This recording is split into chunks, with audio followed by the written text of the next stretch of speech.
Hello and welcome to the Armenian News Network Groong Week in Review. This show was recorded on Monday, May 30th, 2022, Pacific Time. I'm Hoik Manucharyan, and I have Aspet Bedrosyan here. We do have a great show for you today, but first we would like to ask you, our listeners, to help us a bit. First, make sure to subscribe to our YouTube channel. Don't just listen, but subscribe to our channel, as that helps us a lot. Second, please share our shows and our channel with your friends on Twitter, Facebook, wherever you can. Third, if you're listening to us on any of the podcast platforms, such as Google Podcasts, Apple Podcasts, and Spotify, and if you like this podcast, then consider leaving us a good review, as that helps improve our rating and the ability to reach more people. Finally, we're active on Twitter, Facebook, so please follow us on Twitter, join our Facebook group, and like our Facebook page. Thanks in advance, and we love it when our listeners remain in touch with us. So, this week we're going to talk about the following major topics. Russia's geopolitics. We'll get an update on the war, as well as trying to understand what Russia's endgame in Ukraine is, and how it may affect our region. Armenia-Russia Relations. Next, we try to understand the dynamics of Armenia-Russia relations, as well as the outlook for the future. Israeli interests in Armenia.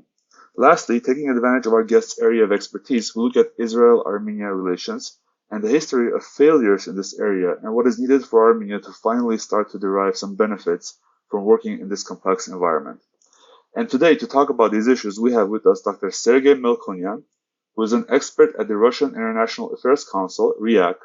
He has worked in the Ministry of Foreign Affairs of the Russian Federation, and has served as assistant to the President of Armenia, Armen Sarkissian, on Russia and Middle East politics. He is CEO and Chief Editor of the Analytical portal International Studies, and a co-founder of the Armenian Project and Geo.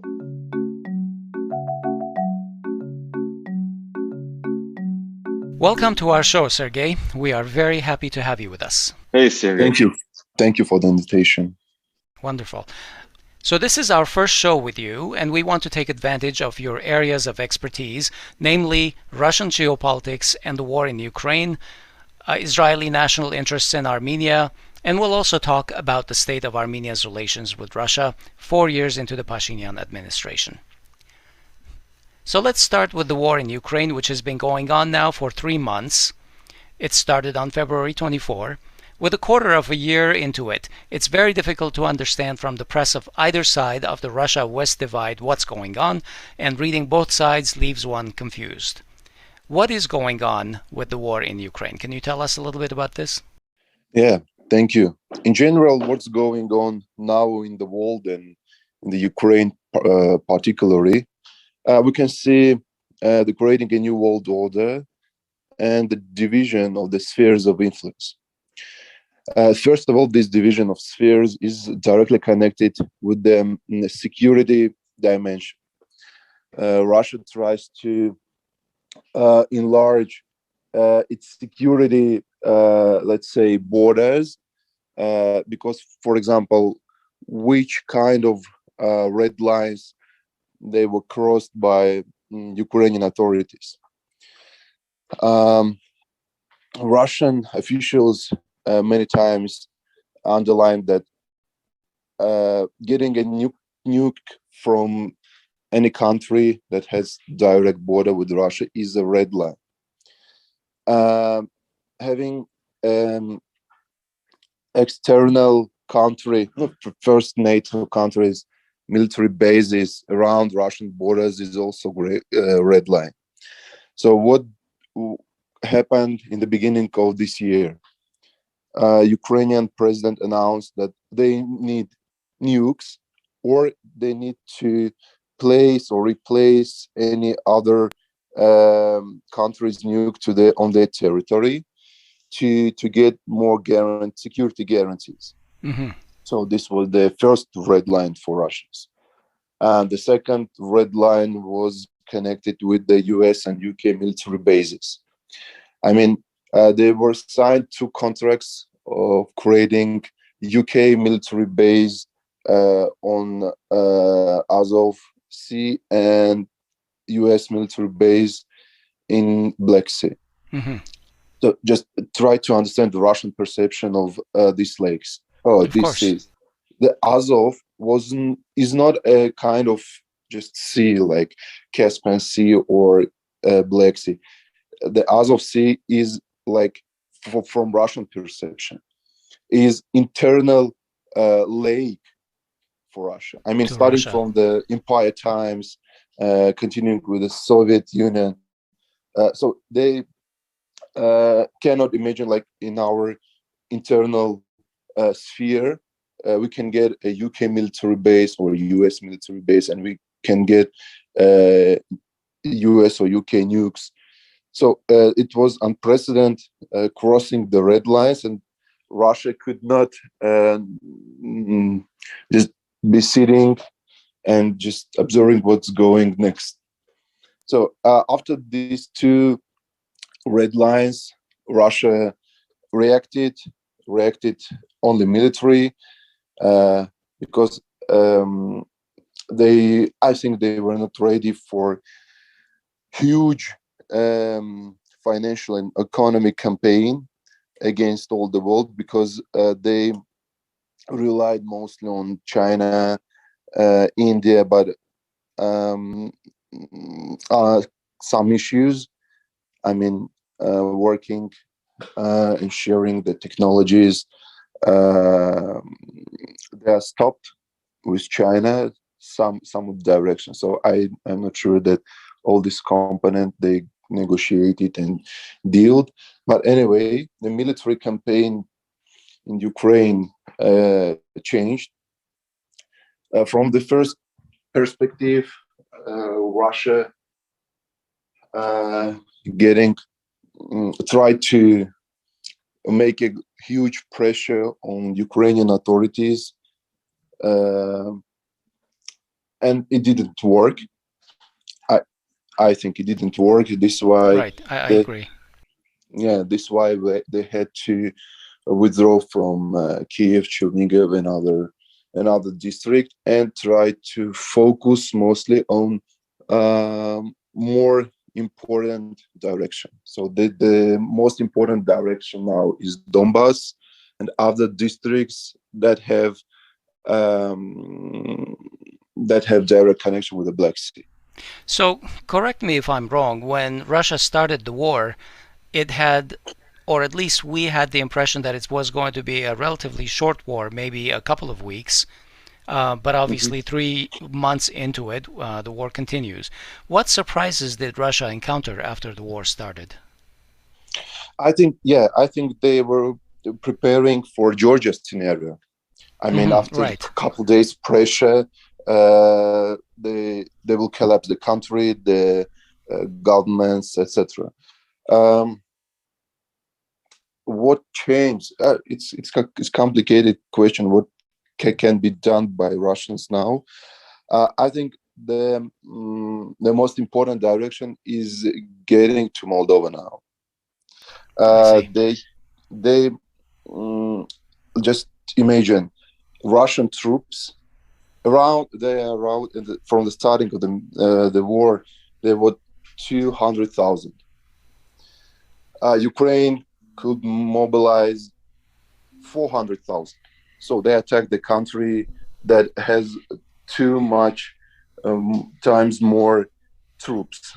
And I think the second point, they were not ready that some Western countries will have. You mean supply the weapons and stuff? Yeah, I mean the qualitatively good weapon. We are not talking about the lethal, because the supplying the lethal weapon is a red line, and Russia announced it. And I'm sure that, for example, from any Poland air base will move this kind of lethal weapon. Russians will strike this airplane or the train. I mean, they were not ready for this kind of supplies. So, knowing that the war has not gone exactly the way Russia planned it, at this point in time, do you think that Russia's objectives in Ukraine have changed? Sure. Has it shifted from the time it started the war, for example? Sure. The first objective was collapse the country, change the government. I mean, in the case of denazification. Now they focus mostly on so-called liberation of some districts that have security importance for Russia. And this is the, let's say, the task minimum.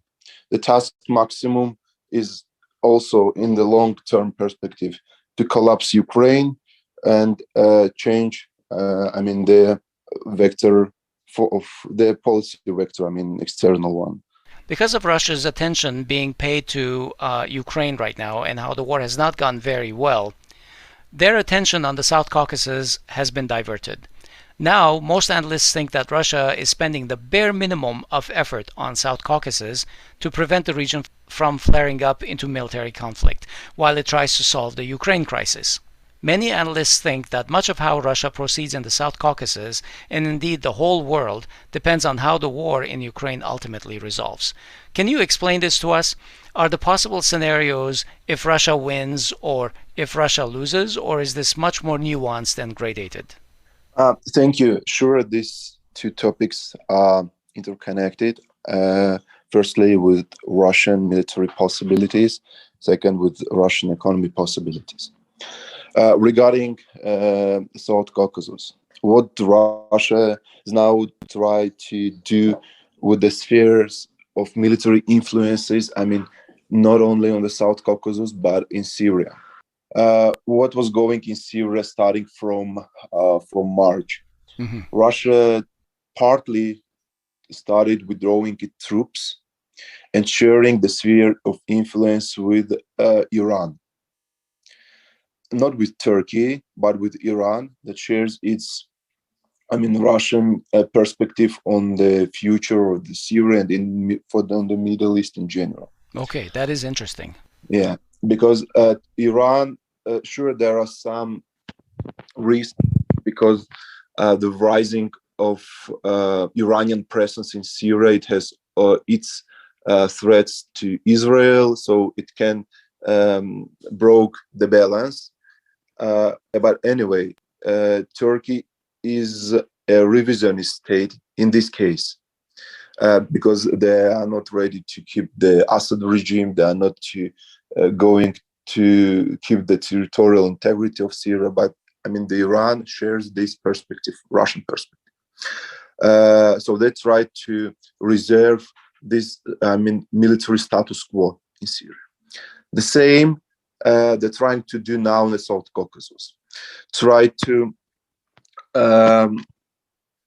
Russia tried to broke this direct tie with the Ukraine case, South Caucasus, and Syria to separate this three status quo, to reserve it, and because the main objective of Russia is to create a security safe zone along its borders and connecting its military presence in South Caucasus with the Ukrainian perspective will bring the instability here in South Caucasus. So this is why they try to break these direct ties. They, according to different information, they withdrew just a small part of their troops, from Armenia. Yeah. But it didn't change the military balance. I have one quick question, Sergei. Did they pull it from the 102nd base in Gyumri, or was it Artsakh peacekeepers that they pulled out?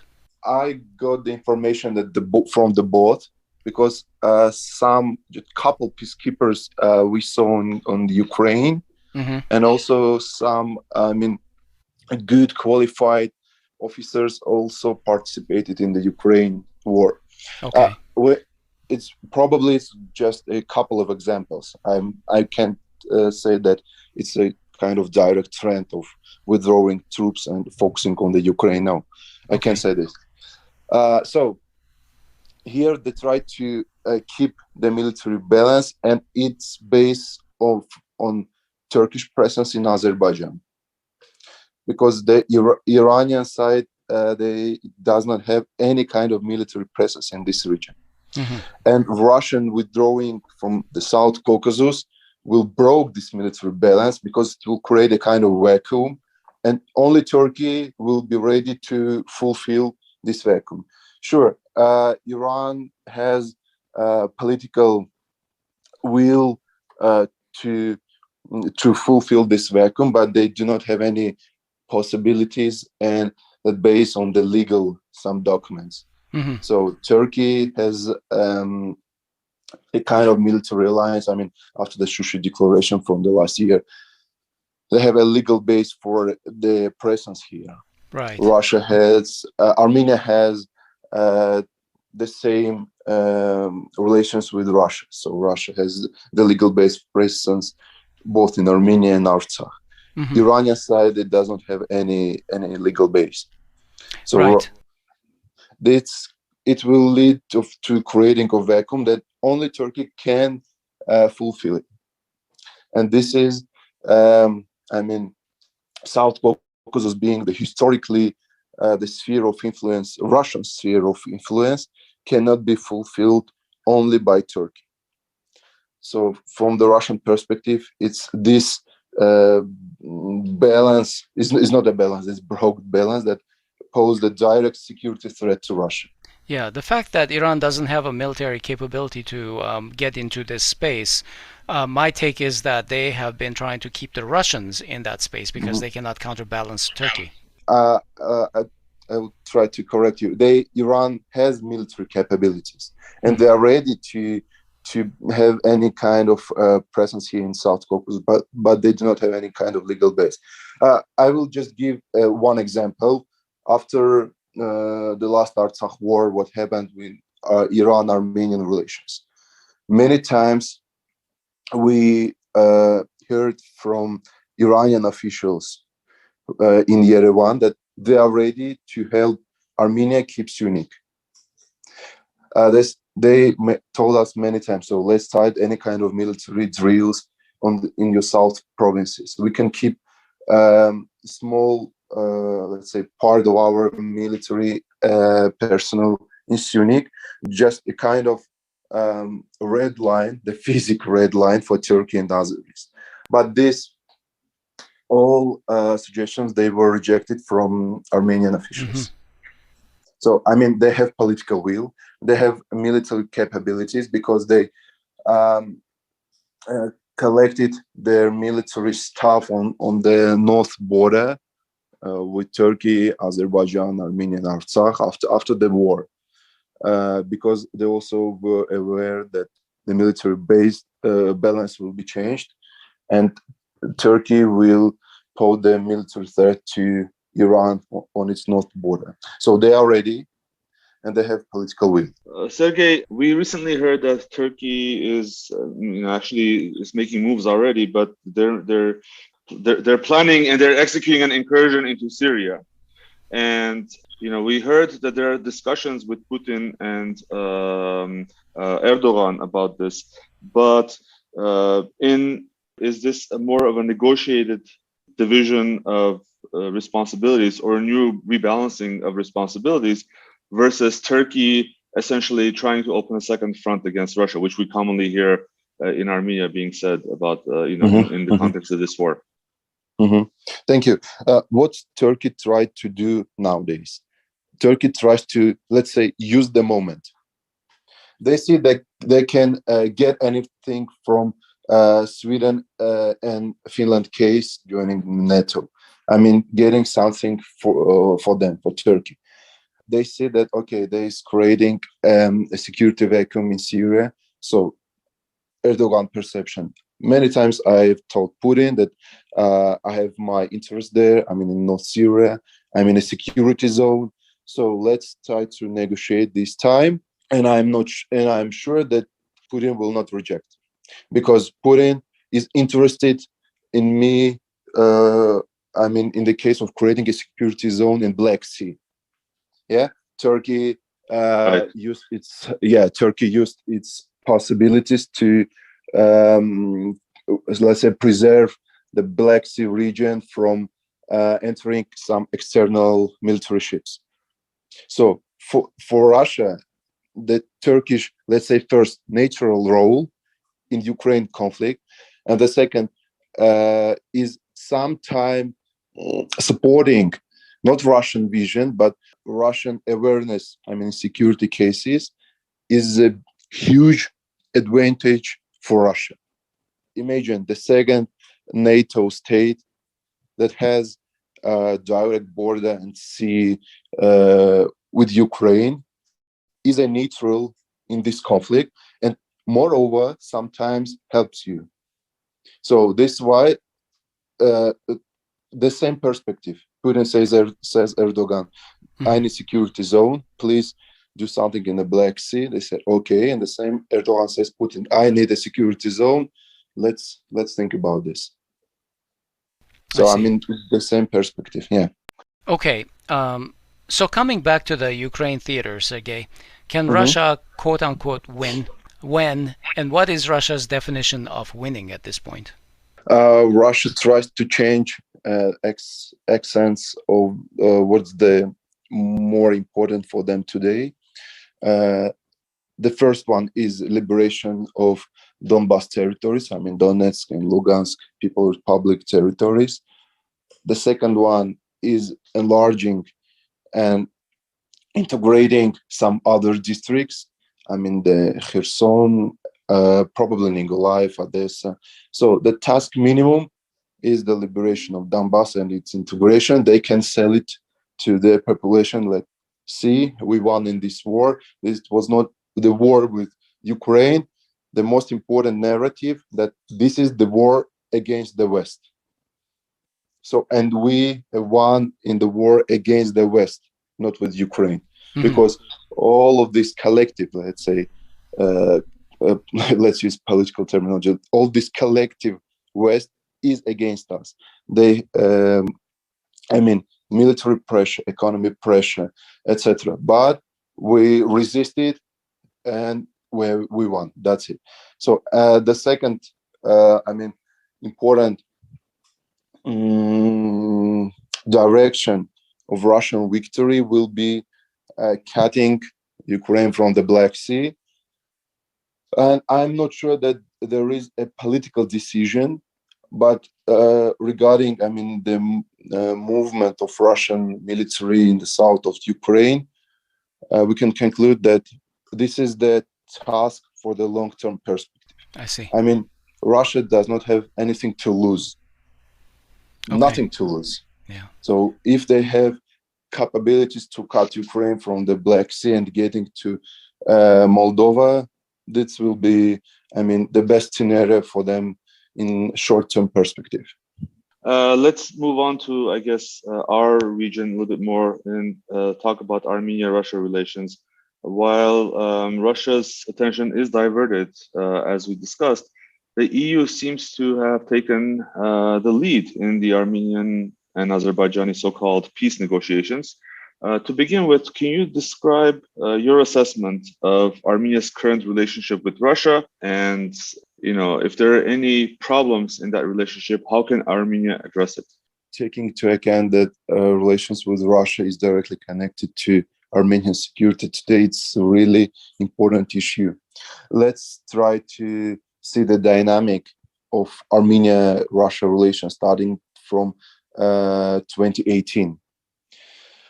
So the first step of the Pashinyan team when they got the power was arresting Yuri Khachaturov. Yuri Khachaturov is good qualified Russian officer. He was a secretary of CSTO from the Armenian delegation. He was elected as a secretary. To be honest, there was no any need to arrest the secretary in the first weeks when you got the power. So you have a lot of things to do here in Armenia. The economic, social, a lot of issues. But this was the first, let's say, punch for Armenian-Russian relations. So before you go on that aspect, Do you think, like many people have these theories that the Pashinyan government came in with this plan of reducing the level of the Armenian-Russian relations, or was it like, was it just an ad hoc and some sort of, off the cuff policy? Let's see the Pashinyan and its team activities before 2018. They organized a lot of meetings against Russian presence in the South Caucasus. I mean, they were calling to withdraw of military base. The second was connected with Russian internal affairs. There were a couple meetings here in Yerevan calling to Russian authorities to liberate Navalny and other opposition leaders. So Right. This is not connected with the Armenian interest to be involved in some Russian internal politics processes. So this is not Armenian headache. Okay. Their policy is aimed not to cutting Russia-Armenia relations, but withdrawing Russians from whole South Caucasus. They were talking about this before they came to power, and some of the experts that serve for them, they're talking nowadays. So this is not a secret. But coming back to 2018, the first punch to Russia and Russia-Armenian relations was arresting Yuri Khachaturov, the secretary of the CSTO. Imagine, for example, the secretary of NATO will be arrested after the coup, like in the NATO country. This will be direct punch to the US and its military organization. So that's clear. Yeah. And there was it was not necessary. If you have any problems with Yuri Khachaturov, okay, there is a kind of procedure. You call back Yuri Khachaturov, you change the Armenian representative that will be the secretary in the CSTO, and then you can arrest him here in Armenia. But he was serving in the CSTO in Moscow, and you arrested him. And just as a reminder, the case got thrown out anyway because it was found to be unconstitutional, I believe. Mm-hmm. But anyway, you can continue. The second punch was on Russian companies here in Armenia. I mean, Russian railways and some other companies. They started to pressure them openly using the force, security forces, special services, trying to make a huge pressure. How to deal with such companies that directly affiliated with external superpower. You have what was the goal of this pressure on the companies? Weak their positions here in Armenia first, and the second, show that all economy problems are directly connected with their presence here. So, and it's the second, the third way shows us that if our economy problems are connected with the corruption of Russian companies, so Russia is equal to corruption is equal to our economy problems. Mm-hmm. If you have any troubles with such companies, you have to negotiate firstly with Moscow, because all the issues are solving during the direct negotiations, not through the through pressing of the companies here in Armenia. So, and there were a couple more steps that really weakened Russia-Armenia relations and Russian perspective to have a strong ally here in the South Caucasus. We talked about the EU and they're sort of trying to enter as a peace negotiator, and Armenia and Azerbaijan seemingly accepting that. Do you think that Russia is accepting this, or do you think that they are going to react to this in some way? But so far, it seems like they have mostly ignored the EU's efforts, basically trusting their boots on the ground. Do you think that this is a valid view, and do you think this will continue? Mm-hmm, mm-hmm. Thank you. Yeah. Russia has been waiting for a long time before it's reacted. Russia reacted on the level of the MFA. Maria Zakharova told that they cannot understand what's going on when you have any negotiations in Brussels and do not, for example, underline Russian role. You don't have any conversations with Russian side before having some kind of trilateral formats without explanation of the agenda, etc. So yeah, Russian diplomats, they are fully involved on the Ukrainian case, but and sometimes I think they cannot hold the process. They keep, let's say, the wave of Armenia-Azerbaijani relationship, and they were not happy, so they officially reacted. But I don't see any real diplomatic possibilities to change the direction. But for Armenian, there are a lot of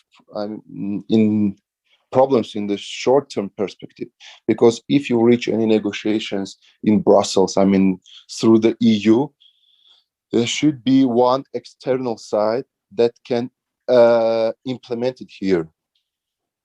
So the EU, they do not have any real serious instrument to pressure Azerbaijani side to implement one of the points. Yeah, like it was in November 9, 2020, that Russia did a huge pressure on Azerbaijani side to stop this war. Let me insert a quick question, Sergei. At the same time that Zakharova was talking about that topic, the Russians keep raising the issue of Western biolabs in Armenia. Are these issues related somewhere? There are a couple topics in Russian foreign policy agenda when they try to push the US. First is these laboratories, but as I know, Russian several officials, they had any kind of access and they visited several times these laboratories, but I don't know what have been changed from that time. Okay. So no one knows what's going on there. So what about Russian perspective of the EU mediator role? Definitely it's negative if it's not based on the agreements that were reached in Moscow and Sochi. Okay. And if we see the press release of the from the last meeting from the Brussels, or the reaction from Biden, from other leaders, from the West, in the result of meeting in the Brussels, no one underlined the base of agreements that reached in Sochi and Moscow. For Russia, it's sensitive. That it means that you are trying your track and try to, not use anything that Russia reached here. So you're creating your new base. So for Russians, it's sensitive, and they know that this kind of press release, they agreed with both sides. It means that Armenian side, Azerbaijani side, they said, okay, that's not too important for us. I will call after negotiations to Putin and they will explain what's going on here, and everything will be fine. No, it's not fine, to be honest. Right. Well, Russia has said that the current domestic crisis in Yerevan is Armenia's internal problem, and that they can work with whoever represents the people. I'm talking about the protests that are going on for a month now. Beneath all the political correct speak, what would Russia like to see in Armenia? Russia is ready to work with any political side here in Armenia that is not anti-Russian, to summarize Russian vision, Russian perspective. That's it. Because in my opinion, there's no any leader here in the process that is in favor for Russians. For example, the second president, they see, okay, he did his job. It was many years ago. We don't see any kind of will and strategic vision, what we are going to change, etc. So it was in history. Regarding the second president. Regarding the third president, just imagine what Russia did see in 2018. they have a partner. There is a leader in Armenia, and one day he just gives the power to opposition. From the Russian perspective, that's terrible. That's unprecedented. You even didn't fight for the power, for the country and what's going on. And moreover, you didn't tell any your partner that I'm going to give the power to opposition. From the Russian perspective, you are not predictable. So we cannot plan our steps with you because you are unpredictable. I mean, regarding to the third president and the Dashnak Tuchin. So we know the Russian perspective on Dashnak Tuchin. That's it. So this is all our opposition that it presents in the France Square. So there are some small political groups, but they are now in, let's say, avant-garde of this movement. So under the covers, are you saying that not only do they not particularly like the Pashinyan government, which hasn't been very pro-Russian, obviously, and they're not predictable, but do you think that they also have possibly a grudge against Serge Sarkissian for unpredictably leaving power?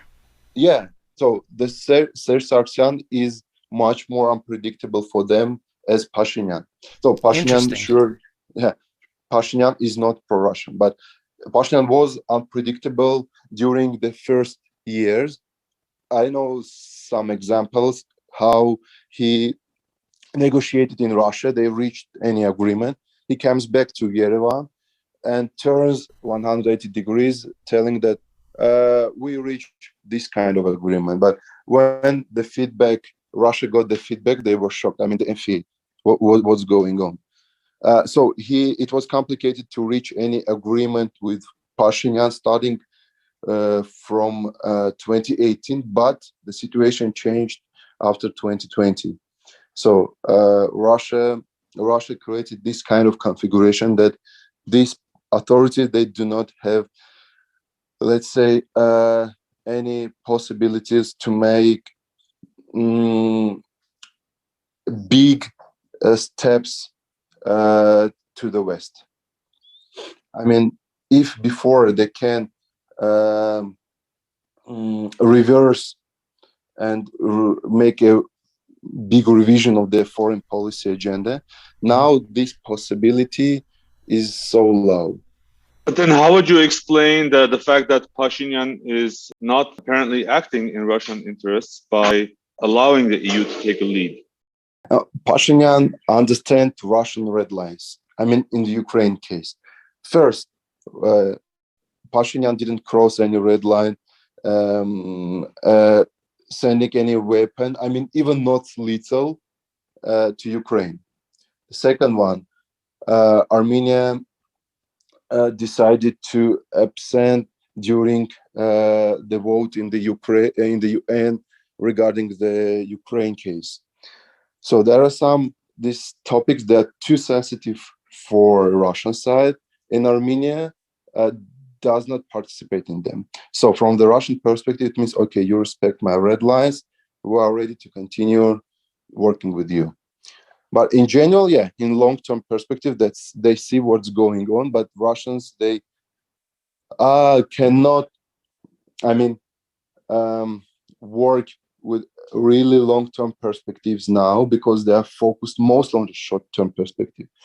Because it's complicated to make a lot of scenarios on the South Caucasus configuration in 10 years because it fully will be changed after the Ukraine war. So this is why they're trying to have a small wins in short term. Okay, so to summarize, Sergei, what are Russia's key global interests in Armenia and the South Caucasus? We were talking with Benjamin Porosyan, who is a frequent guest on our show. Once he said that Russia is not so much trying to get Turkey out of the South Caucasus as it is trying to connect to it more directly than only through Georgia, right? Because Georgia has become a problem land. What are your thoughts about this? And is Russia succeeding in achieving its goals in the South Caucasus? I think Russian general goal here in South Caucasus is keeping the status quo.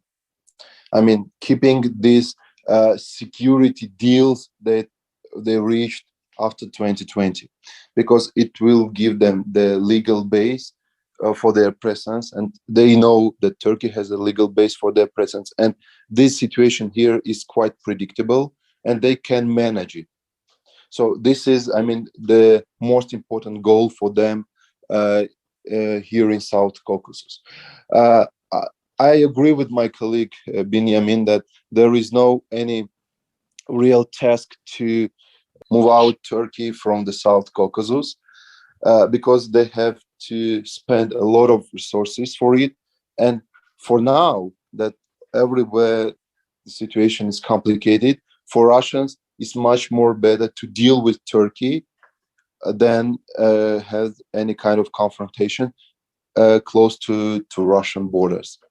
So the most important goal is having any kind of deal with Armenian side, Azerbaijani side, and Turkey, keeping the balance and the status quo here in South Caucasus. So thinking about what they're doing in the South Caucasus, putting their bases so far out, and basically the same thing with Ukraine, it seems to me basically Russia is trying to put a perimeter that's far outside of its own motherland to protect the motherland. Sure, they are creating the security zones around their borders, like it was during the first Artsakh war. Right. So we liberated Artsakh, but we continuing to moving forward because we understood that time that if we want to be safe in Stepanakert, we should be in Mataghis or we should be in Goradis. Mm-hmm. The same perspective is working like from the US foreign policy. What did the US in Afghanistan? Right. They're protecting the democracy, etc. But they said we are protecting our homeland, our people. So it's complicated to understand. You are protecting your homeland in 5,000 kilometers from your homeland. On the other side of the planet. Okay, yeah. Russia did the same in Syria. I mean, the terrorist threat that posed to Russia, they had to deal with it in Syrian soil. So you trying to enlarge your security sphere, your sphere of influence, to be safe along your borders. So let's turn our attention to a completely different theater right now. We don't often get to touch upon Israel-Armenia relations, yet this is an important vector. In fact, Armenia thinks so as well because it has reopened its embassy in Israel, which it closed after the 44-day war. In 2020, the Pashinyan government went against all of the signals of its Iranian neighbor to go ahead and open an embassy in Israel.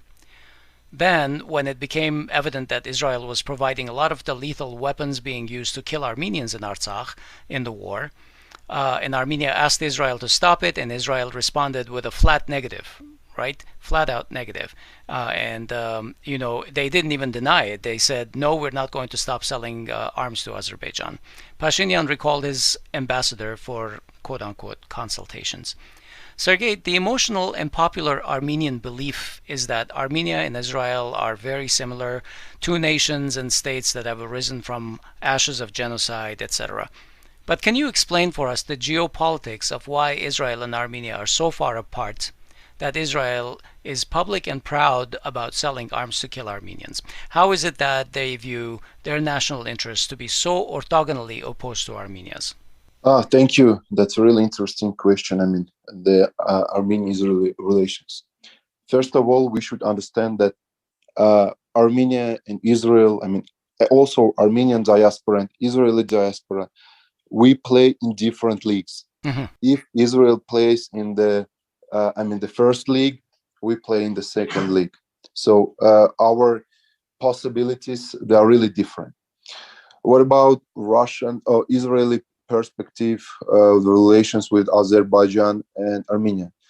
Okay, let's try to understand how do Israelis see the South Caucasus. The most important threat to Israel, according to the doctrines, I mean, the last international or Israel Defense Forces doctrine, it was adopted, in 2018. The most important threat to Israel is Iran.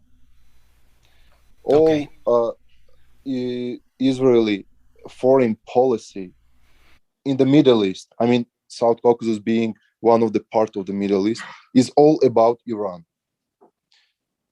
After that, only economy, artificial intelligence, new technologies, etc. But the first is security, and the security is Iran with Hezbollah and other Iranian proxies.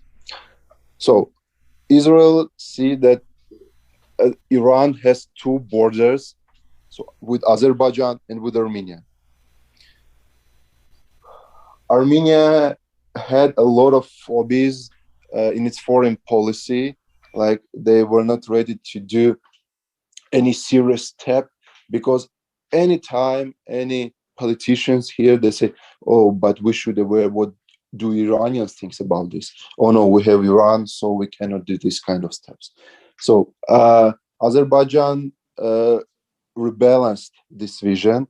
They built really great ties with Israel, also through the Jewish diaspora in Azerbaijan. So they were, and still now they serve for Israeli-Armenian relations. What about sending weapon during the war? Yeah, that time I served in president administration. We had the contacts with the Israeli side. We explained them the whole situation, but still, Azerbaijan has with Israel a lot of contracts and paid for them. I mean, and didn't use any other credit schemes, etc. They paid, let's say, by cash, and it's much more better. It's the best way for the arm producer. The first one. The second one, Azerbaijan is a safe partner in this case. What does it mean? It means that there was no any example that Israeli weapon or Israeli technology was in Iran. I mean, through Azerbaijan. So you are safe that selling the weapon to this side, this weapon or technology won't be in Tehran. The third one, Azerbaijan is, let's say, a country that has so close relations with Turkey. What's Turkey for Israel? Turkey is the first Muslim state in the Middle East that recognized Israel and was the first ally of Israel in the Middle East. Turkey is the strategic ally for the US in the Middle East, like Saudi Arabia, like Israel. So Azerbaijan, in this case, has a big credit of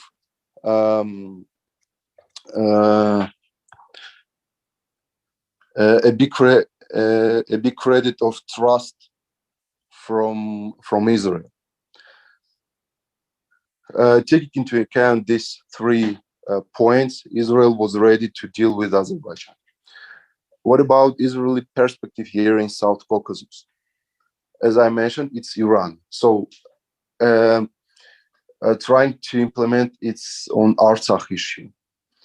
Until Armenia controls the south of Artsakh, Azerbaijan has less border with Iran, where it could be Israeli presence.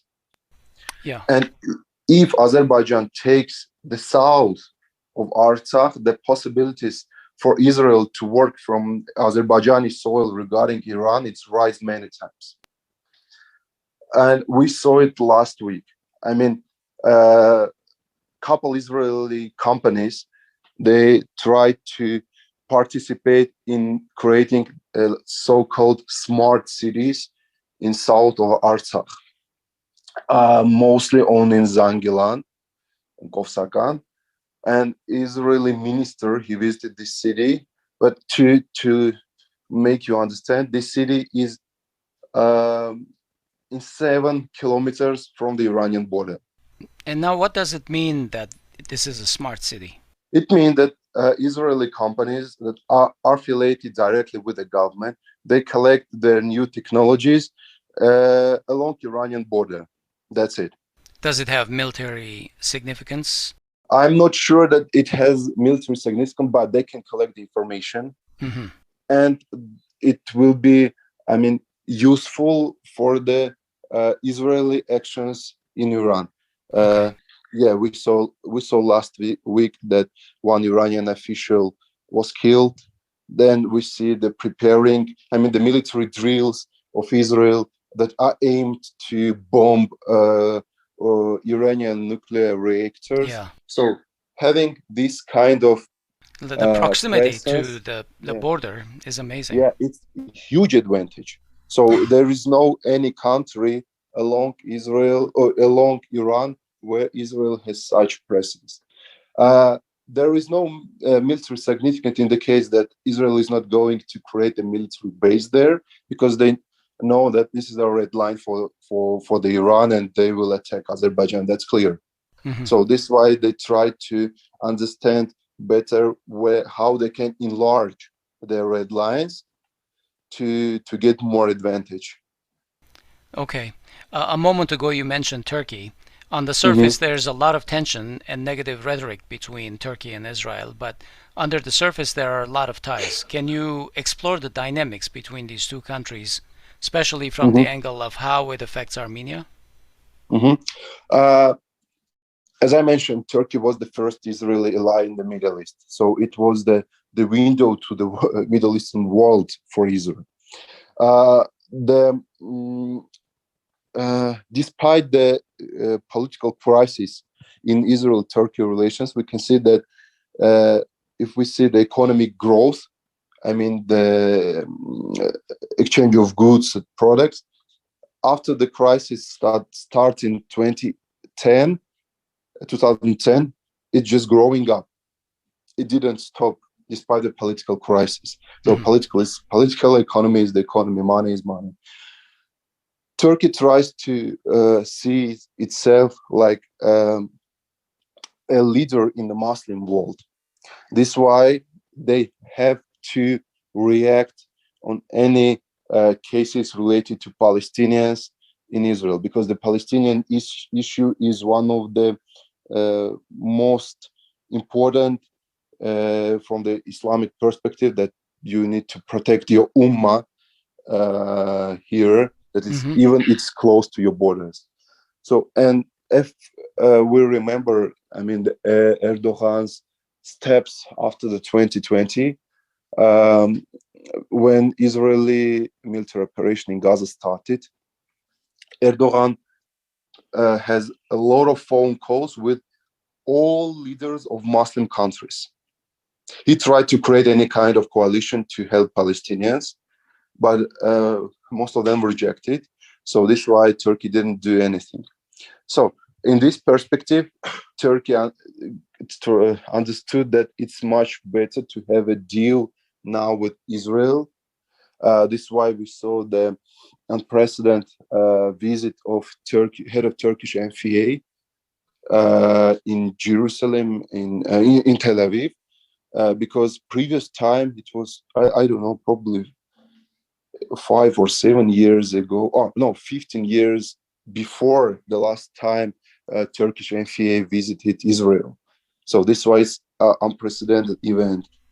Given all this, Sergei, and you have worked in President Armen Sarkissian's office, and he had a lot of ties to the Middle East, what are the regional and global relations that Armenia needs to cultivate in the Middle East to mitigate Israel's negative politics towards Armenia? If we're talking only about political benefits, we have to understand that Middle East is the base for Armenia to rebalance threat from Turkey. So there are a lot of countries that are ready to support Armenia in this case. First is the United Arab Emirates, Jordan, Iran, all, and some other even countries. Saudi Arabia. Even Saudi Arabia. Yeah. So I know personally that all these countries, they are ready to support Armenia in this case. I mean, from the economic perspective, military, etc. So there is no any country who can, for example, Armen Sarkissian, he visited Qatar, he visited UAE, and then he visited Saudi Arabia. There are I don't know, probably on this planet there are one or two men who can do this kind of visits. I mean, having visits and meetings with the head of Qatar and UAE and Saudi Arabia. And sitting right next to them at the expos. Yeah, in the same time, probably Putin, because I'm not sure that Biden can do this now, or Trump. So there are just a couple men in this world that can do this. But Armenia didn't capitalize this possibility. Yeah. So he opened the door to Saudi Arabia, but till nowadays, it's past 1 year, there is nothing from the Armenian MFA. It's very, very frustrating that the Ministry of Foreign Affairs is so inert on that front. Because the head of Armenian MFA, they are not diplomats in Korea. They do not have any diplomatic education, so they are not connected with diplomacy in any case. Yeah, that's the problem.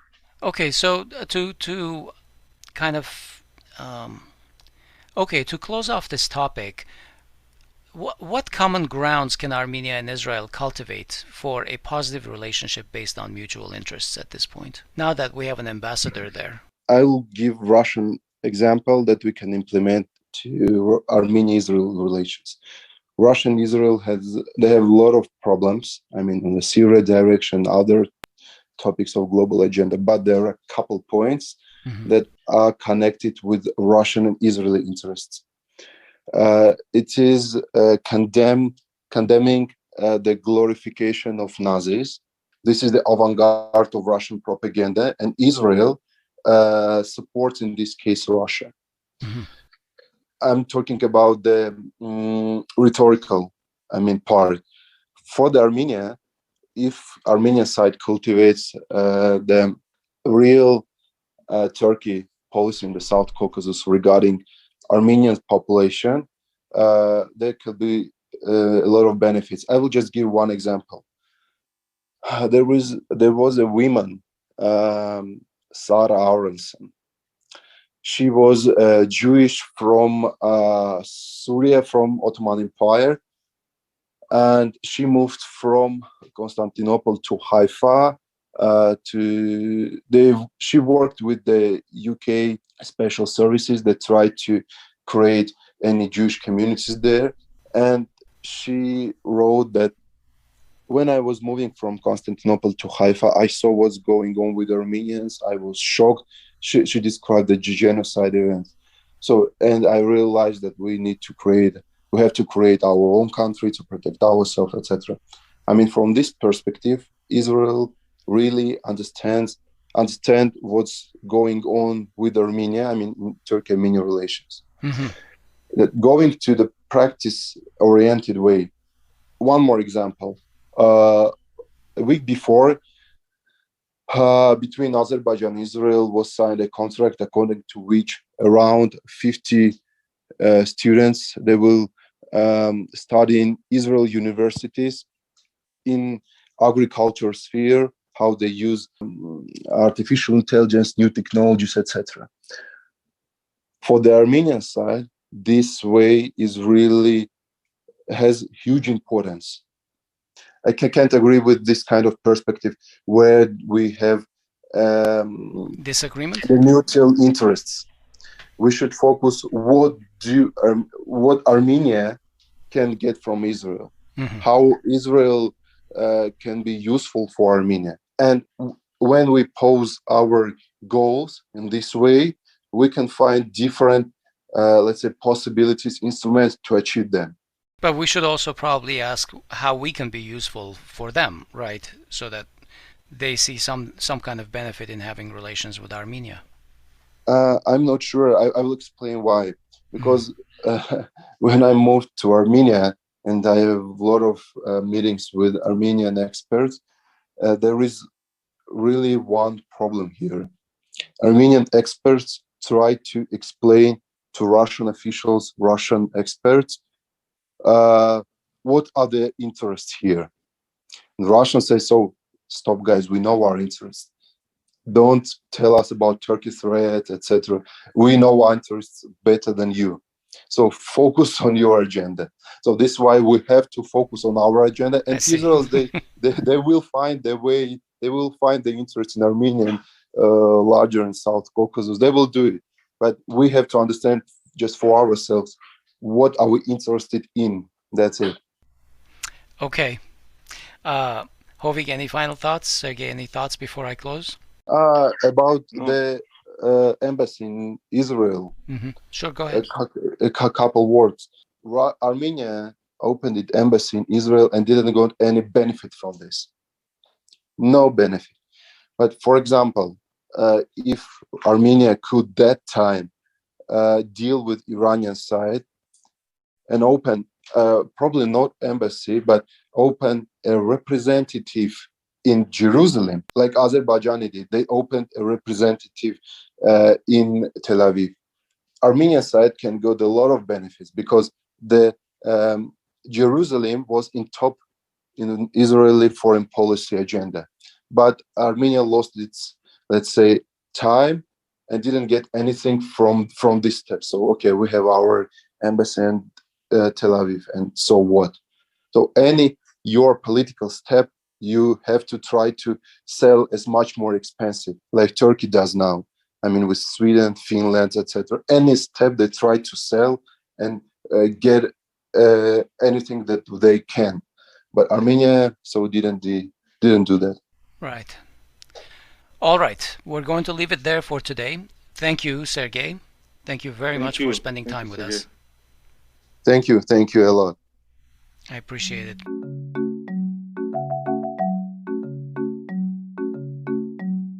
That concludes our program for this Week in Review episode. We hope it has helped your understanding of some of the issues from the previous week. We look forward to your feedback and your suggestions for issues to cover in greater depth. Contact us on our website at groong.org or on our Facebook page ANN-Groong or in our Facebook group Groong-Armenian News Network. Special thanks to Laura Osborne for providing the music for our podcast. On behalf of everyone in this episode, we wish you a good week. Don't forget to subscribe to our channels, like our pages, and follow us on social media. Thanks for listening, and we'll talk to you next week.